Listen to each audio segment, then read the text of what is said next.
వరద సహాయక సామగ్రిని పంపిణీ చేస్తున్న భారత వైమానిక దళానికి చెందిన అడ్వాన్స్డ్ లైట్ హెలికాప్టర్ బీహార్లోని ముజఫర్పూర్ జిల్లాలో తాజాగా అత్యవసర ల్యాండింగ్ అయింది. సాంకేతిక లోపం తలెత్తడంతో జల దిగ్బంధంలో ఉన్న ప్రాంతంలోనే హెలికాప్టర్ దిగింది.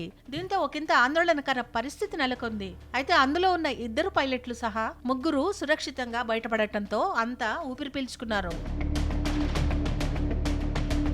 ఐఏఎఫ్ హెలికాప్టర్ దర్భంగా నుంచి రిలీఫ్ మెటీరియల్ ను డ్రాప్ చేసి తిరిగి వస్తుండగా ఘటన చోటు చేసుకున్నట్లు సీనియర్ ఎస్పీ రాకేష్ కుమార్ తెలిపారు. జల దిగ్బంధంలో ఉన్న ఆరియా బ్లాక్ లో హెలికాప్టర్ అత్యవసరంగా ల్యాండ్ అయినట్లు చెప్పారు.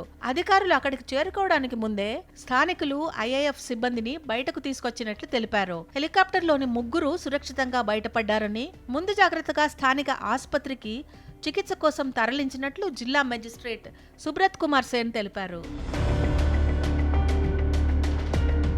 భారీ వర్షాలు వరదలతో కోసి వంటి పలు నదులు సామర్థ్యానికి మించి ప్రవహిస్తుండటంతో బీహార్లోని పలు జిల్లాలు జల దిగ్బంధంలో ఉన్నాయి. రాష్ట్ర ప్రభుత్వం చురుగ్గా సహాయ కార్యక్రమాలు కొనసాగిస్తోంది. సుమారు 16 జిల్లాల్లోని 10 లక్షల మంది వరద ప్రభావానికి గురైనట్లు తెలుస్తోంది.